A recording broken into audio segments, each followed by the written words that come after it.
Kinabukasan, nagising ang dalawa at agad na bumangon si Matsushima Yuto. Habang nakaupo sa kama, hindi makapaniwalang sinabi ni Manager Yanagi na hindi niya inaasahang mahuhulog din siya sa sariling plano.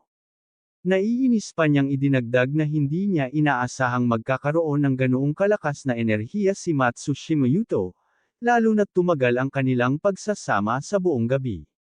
Sa narinig na iyon, napahawak na lamang si Matsushima Yuto sa kanyang buhok at napaisip na marahil ay kulang lamang talaga sa stamina si Manager Yanagi. Nahihiya rin niyang sinabi na si Manager Yanagi naman ang unang nang-akit sa kanya.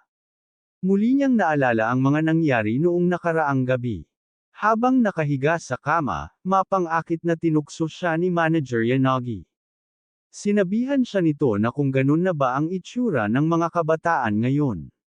Hindi pa siya doon natapos dahil lalo pa niyang tinutukso si Yuto sa pamamagitan ng paglalabas ng kanyang dila at paggalaw ng kanyang mga daliri.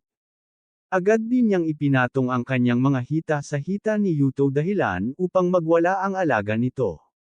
Sabay nun, agad na nagsimula ang kanilang matamis na sandali. Agad na pamatong si Manager Yanagi kay Yuto at nagpatuloy ang kanilang masayang sandali. Habang nagpapatuloy silang dalawa, sinabi na dito ni Manager Yanagi na hindi na niya kaya pa magpatuloy. Pagkatapos ng lahat ng nangyari, bumalik ang eksena sa kasalukuyan at tapos na rin si Yuto magbihis. Sa sandaling iyon, biglang lumitaw sa harapan ni Matsushima Yuto ang kanyang system. Ipinaalam ng system na mayroon siyang bagong misyon. Kinakailangan niyang gumastos ng 50 pennies bago matapos ang araw kapalit ng isang random na gantimpala. Sa nabasa niyang iyon, hindi niya mapigil ang magtaka kung bakit random ang nakatakdang reward sa pagkakataong iyon. Pagkatapos noon, tumayo siya at tinanong si Manager Yanagi kung nais ba nitong dagdagan pa nila ang investment sa kumpanya. Habang inaayos ang kanyang buhok, agad itong tumanggi at sinabing hindi na iyon kinakailangan.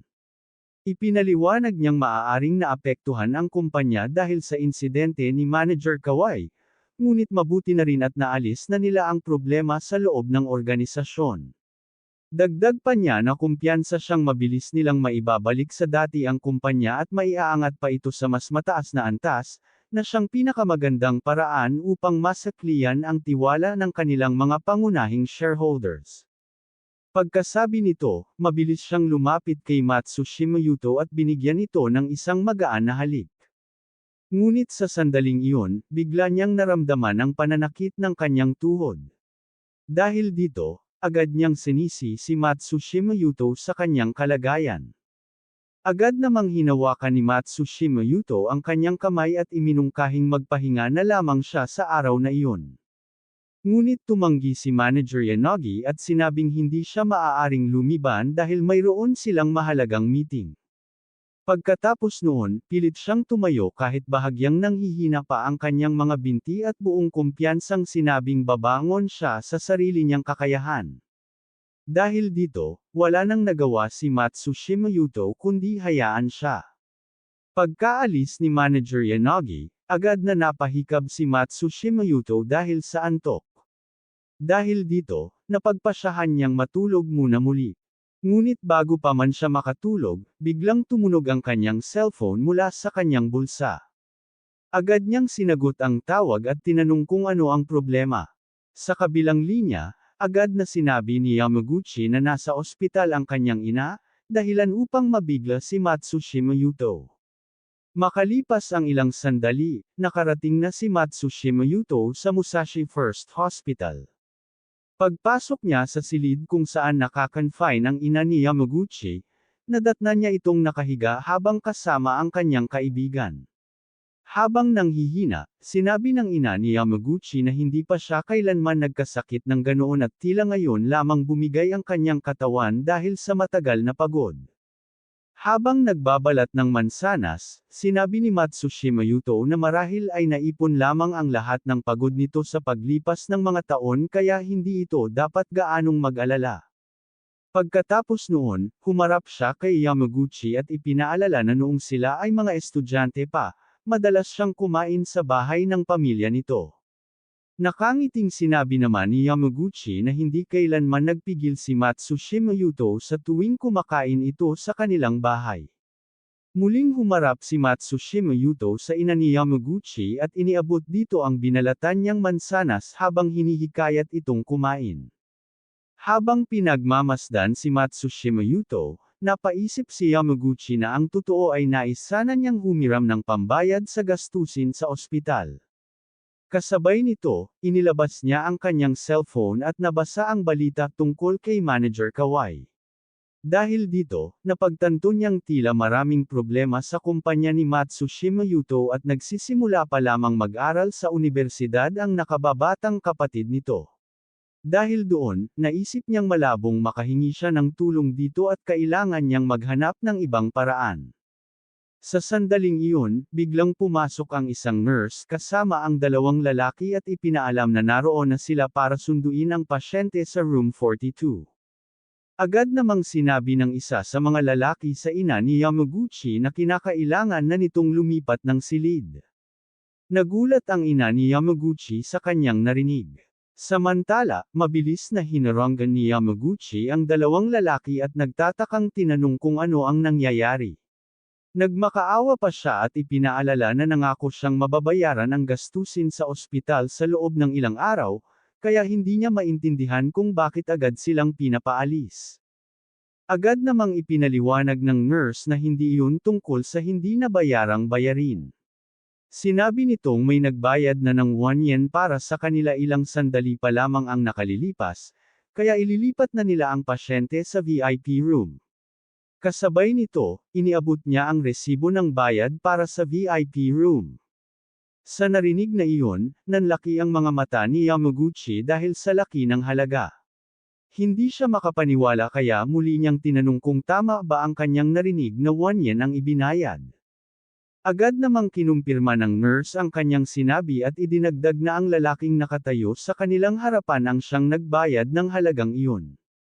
Dahil dito, lalo pang nagulat si Yamaguchi at napatingin kay Matsushima Yuto. Samantala, maingat na binuhat ng dalawang lalaki ang ina ni Yamaguchi upang ihatid ito sa bago nitong silid. Habang ginagawa iyon, masaya nilang sinabi na sila na mismo ang maghahatid dito sa VIP room. Tuwang-tuwa naman ang ina ni Yamaguchi sa mga nangyayari at hindi maitago ang kanyang kasiyahan habang hinihiling na ay lapit pa siya ng kaunti. Dahil dito, mabilis siyang dinala ng dalawang lalaki patungo sa kanyang bagong silid habang masaya nilang ipinapahayag na sisiguraduhin nilang magiging komportable ang kanyang paglipat. Makalipas ang ilang sandali, nakarating na sila sa espesyal na silid ng ospital o VIP room. Matapos may higa ng dalawang lalaki si Ms. Yamaguchi sa kanyang kama, masigla pa nilang sinabi na maaari niya silang tawagin anumang oras dahil naka-standby sila ng 24 na oras bawat araw. Tuwang-tuwa namang sumang-ayon si Ms. Yamaguchi sa kanilang sinabi. Habang nasa may pintuan sina Matsushima Yuto at Yamaguchi, nahihiyang tinanong ni Yamaguchi kung nananaginip lamang ba siya at hiniling kay Matsushima Yuto na kurotan o tapikin siya upang makasiguro. Agad namang sinunod ni Matsushima Yuto ang kahilingan nito, ngunit imbes na tapik ay binigyan niya ito ng malakas na suntok sa tiyan. Dahil dito, napahawak si Yamaguchi sa kanyang sikmura at nanginginig na sinabihan si Matsushima Yuto na dahan-dahan lamang. Sinabi naman ni Matsushima Yuto na iyon ang kaparusahan nito dahil itinago nito sa kanya ang tungkol sa gastusin sa ospital. Ipinaalala rin niyang matalik silang magkaibigan. Agad namang humingi ng paumanhin si Yamaguchi at inaming hindi niya dapat itinago ang bagay na iyon. Pagkatapos noon, hinawakan ni Matsushima Yuto ang kanyang balikat at sinabing huwag na itong mag-alala. Idinagdag pa niyang kung sakaling mawalan ito ng pera, maaari lamang itong lumapit sa kanya dahil ang pinakamahalaga sa ngayon ay ang paggaling ng tiyahin nito. Dahil sa labis na pasasalamat, hindi napigilan ni Yamaguchi ang mapaluha habang paulit-ulit na nagpapasalamat kay Matsushima Yuto.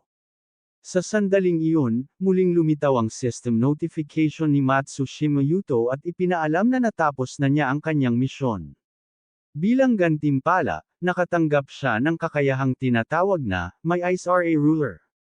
Sa nakita niyang iyon, hindi niya mapigil ang mapaisip kung ano nga ba ang ibig sabihin ng naturang kakayahan.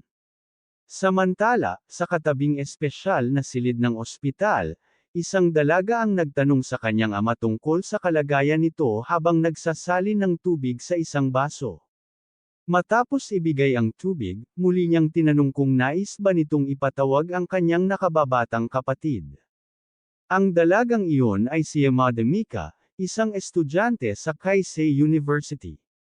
Tinanggap ng kanyang ama ang baso ng tubig at habang marahang hinihimas ang kanyang ulo, sinabi nitong huwag na itong mag-alala dahil karaniwan na lamang ang kanyang kondisyon at napagod lamang siya sa mahabang biyahe. Ipinaliwanag din nito na ipinatawag niya si Mika dahil nais niyang ipagkatiwala rito ang pamamahala ng kanilang kumpanya. Kasabay nito, iniabot niya ang mga dokumento para sa kasalukuyang proyekto at ipinaliwanag na kung makukuha nila ang kontratang iyon, malaki ang maitutulong nito sa muling pagbangon ng kanilang negosyo. Dagdag pa niya na dahil mahusay na estudyante si Mika at naaayon ang proyekto sa kanyang kurso, naniniwala siyang kakayanin nito ang naturang responsibilidad. Agad namang kinuha ni Mika ang mga dokumento at maingat na binasa ang mga ito. Pagkatapos, sinabi niyang pag-iisipan niyang mabuti ang alok at hiniling sa kanyang ama na magpahinga na lamang. Habang nanghihina, nakiusap ang kanyang ama na huwag munang sabihin sa nakababatang kapatid nitong si Shinji ang tungkol sa sitwasyon. Makalipas ang ilang sandali, lumabas na si Mika mula sa silid ng kanyang ama. Habang naglalakad at tumitingin sa kanyang relo, napaisip siya na kung bibilisan niya ang kanyang pag-alis ay marahil ay makakahabol pa siya sa kanyang klase. Ngunit hindi niya alam na napansin na pala siya ng isang matandang babae na may masamang balak. Habang pinagmamasdan siya, naisip ng matanda na mukhang nagmula si Mika sa isang mayamang pamilya. Agad itong lumapit sa kanyang direksyon at nang makalapit ay nagpanggap na nabangga siya ni Mika bago bumagsak sa sahig. Pagkatapos, hinawakan nito ang paa ni Mika at sinimulang sisihin siya. Nagulat naman si Mika at hindi makapaniwalang tinanong kung talagang nabangga niya ito. Sa pagkakataong iyon, isang lalaki ang biglang sumingit at sinabing nakita niya ang lahat at pinagbintangan si Mika na nagkukunwaring walang nangyari. Mabilis pa itong lumapit kay Mika at itinulak siya habang nagtatanong kung saang unibersidad ito nag-aaral at nagbabantang ipapaabot ang insidente sa paaralan nito. Dahil sa lakas ng pagkakatulak, nawalan ng balanse si Mika at muntik nang bumagsak patalikod. Sa kabutihang palad, naroon si Matsushima Yuto at agad siyang nasalo. Nag-aalala itong sinabihan si Mika na mag-ingat at tinanong kung ayos lamang siya. Kinakabahan namang sumagot si Mika na mabuti naman siya at nagpasalamat sa pagtulong nito. Kasabay nito, muling lumitaw ang system notification ni Matsushima Yuto at ipinaalam na na-activate ang kakayahang, "My eyes are a ruler," matapos niyang mapagmasdan ang isang tao sa loob ng ilang sandali. Sinabi din nito ang isang sukat na hindi niya alam kung saan nanggaling.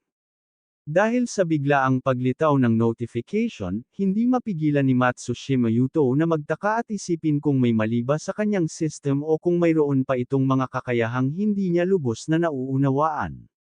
Ang alam lang niya ay mayroon lang na B o C sa babae ngunit hindi niya alam kung ano ang F-36.